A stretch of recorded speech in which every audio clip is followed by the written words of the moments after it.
ULTRAKILL. Where to begin? Honestly, I've been playing this demo of the game for a reasonable amount of time over and over, and I can't even pinpoint where to start. The first time you boot up the game, the fast and satisfying gameplay, the presentation that is reminiscent of PlayStation graphics of old. There's so much to talk about in ULTRAKILL. I'm pretty sure I should take a step back from this and actually talk about New Blood, an interactive publisher responsible of titles like Dusk, Amid Evil, and Faith that resembles the boomer games of ye olden times. Commodore Horror, Quake and Blood Gone Redneck, Hexen Got Buffed. These games revel in the old school presentation and formula and refined it to fit the modern gamer populace, and it works so well. I could only assume their office PCs are the classic DOS machines powered with the Intel i9 processing cores. I have high hopes for ULTRAKILL because I genuinely enjoyed Dusk and Amid Evil. Side note, I haven't even played Faith yet because I'm chicken shit to play it. It's reasonable that my expectations of ULTRAKILL's gameplay is high and mighty. But ULTRAKILL, at the start of it all, shattered that expectation with the big juicy full pounder burger that is the game itself, and then it added some more. What the hell, New Blood? It's beefy, meaty sahog, and mouth-watering. Prepare to get your blood pumping with cholesterol, because blood is fuel, and hell is full. So at the start, you're put in some sort of boot up sequence with no sound. Then it prompts up the calibration protocol with you, as the player, adjusting how much sound you want to hear, what kind of visuals you want to see, what difficulty do you want to pick. And let me tell you, this is something, because it really increases the immersion of you as the character being a robot sent to hell. Then the premise of the game is just as simple as 3 sentences. Mankind is dead. Blood is fuel. Hell is full. Holy crap, that's freaking metal, and that's a pun because we're playing as a robot. So the tutorial section. It teaches you how to punch, slide, lifesteal, dash, slam, wall jump. Let me tell you something. The movement may look simple, but it's the most vital thing you're going to need to play. Put yourself into combat, that's where the real shit starts happening. Also, did I mention lifesteal? Remember the premise. Blood is fuel. If you manage to damage an enemy up close, where fresh blood comes into contact with you, you regain health. Sounds like the glory kill system in Doom where you glory kill demons for health. It seems like ULTRAKILL is taking that approach differently, where it rewards the player with aggressive positioning and playstyle. And that's good. That's good competition between Doom and ULTRAKILL. A use of the same philosophy where you fight to stay alive, but executing that differently. Once you finish the tutorial, you head deeper into the depths of hell itself, filled with ominous music and broken steam pipes. The narrow hall and the sense of dread signals that you're the only one robot army. No one is going to help you. Mankind is dead, but it does not matter. You only have a protocol to fulfill. From one narrow hallway comes a dark room. The weapon that you seek stands there in the middle of the room. There's no turning back. There's nothing left to lose. Nothing much, but to be in an endless killing spree against the damned. But that's the fun of it. You might as well make hell your fucking gas can.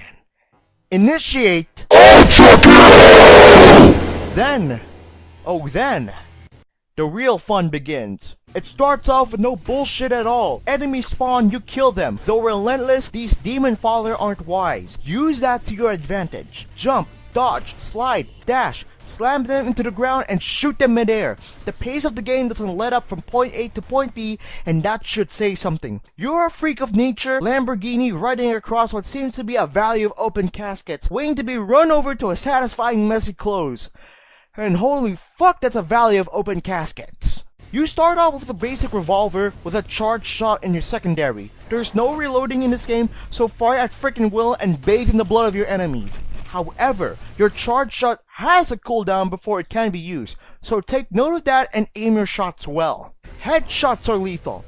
Charged shots are lethal. Whatever you do to these poor sods, lethal, lethal, lethal. Use of deadly force doesn't need to be authorized. Mankind is already dead. Kill, kill, kill.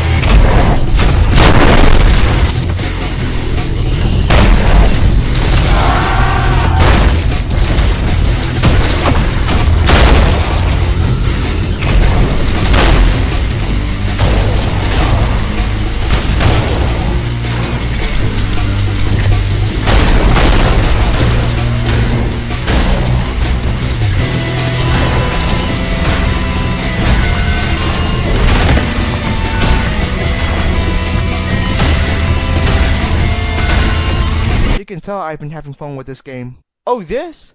You might have noticed this combo meter at the upper right corner of your screen.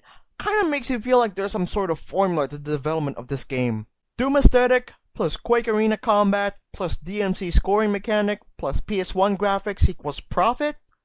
Yeah, RC Patala? Remove that question mark. There! Can we also talk about the music? It's so damn good and aggressive, with well-made segments in between enemy encounters. The OST is available for you to listen.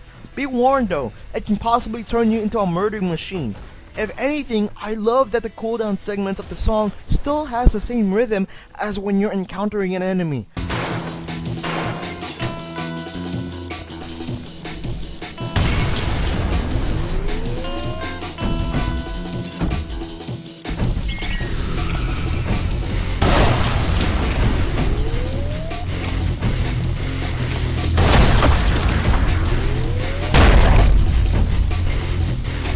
As you continue to progress, you see at least 2 new enemy types. Some throw basic projectiles, some throw projectiles in the cone, some just rush you smack dab in your face, but with your movement, you should be able to agile your way while shooting them in the face. Literally, that's a face! There's also points you can acquire through your run in the level based on your performance. The more the merrier because you can get extra stuff for your gun, such as the revolver's marksman attachment. And what it basically does is, get this, you become Aaron Black, toss a coin, shoot the coin, and it ricochets a shot to the nearest enemy to its weak point. The coin is hard to hit, but trust me, it is a satisfying skill shot to make.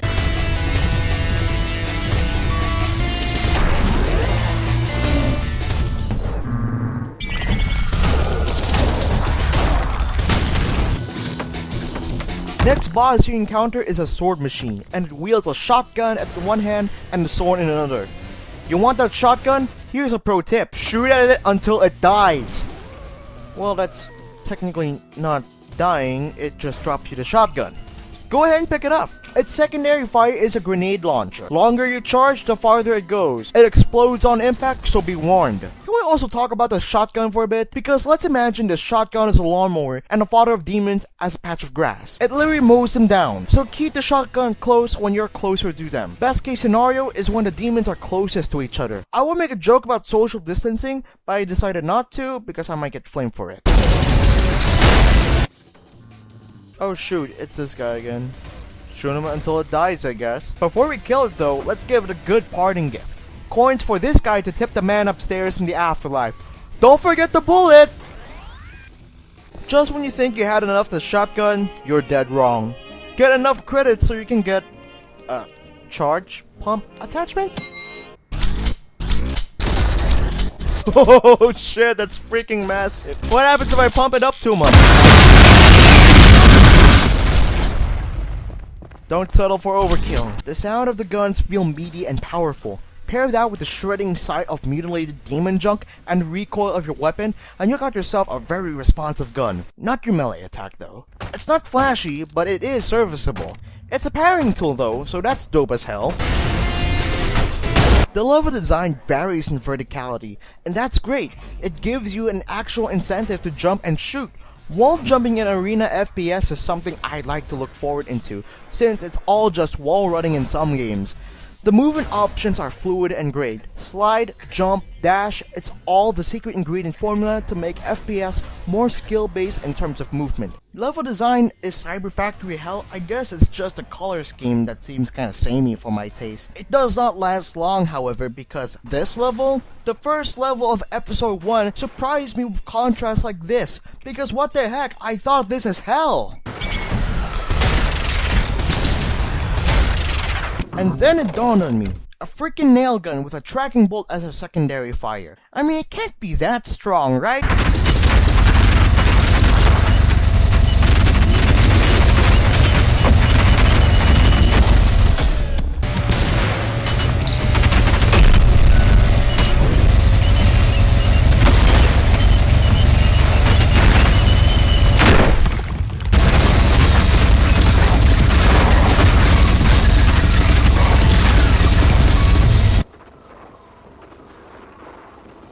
I stand corrected. Halls of demons abound and flying drones even spill out blood. You can tell that this game alone awards aggressive play and optimal movement. There's no excuse for you as a player to be mad about. No ammo count, no health pickups, just you and the very battlefield to show your badassery. In no time, it'll turn you into a hardened combo-making badass. I can't believe I'm saying this, but get good, scrub. Just when you think the game has the audacity to stop, it does have the audacity to stop right here. Right freaking here. What the hell, new blood? And that's ULTRAKILL. An arena retro-inspired FPS that rewards aggression, movement, and variety against a horde of hell that constantly outnumbers you. Though I believe, structure-wise, level design is great, filled with hazards, obstacles, while giving a sense of verticality. Gameplay-wise, it's top-notch, shooting heads, parrying projectiles and enemy attacks, ricochet bullets for the sake of damage and style. There's so much to it, and combine that with your movement options, it's quite a fun trip to run and gun. The game does incentivize you to play your best, because upgrades, people, upgrades. You're gonna have to work hard for those upgrades. That means swapping weapons, trying to do awesome moves, heck, try to go ahead and start a 4th of July up in hell. Anyways, the demo is up for you to try out for yourselves. Even if the demo is about 30 minutes long, you might want to best yourself on landing crucial ricochets. It's a satisfying good time to play with those coins. I swear to God that marksman achievement really gets me sometimes. Overall, I can say that RC Patala got them an IP that New Blood is willing to put on their lineup, and I can't wait to see its full release. New Blood, you got yourself another fucking bloody win on your hands. Just give me time before I can play Gloomwood and Faith. I played Dusk with its horror segments, and I still haven't recovered from it.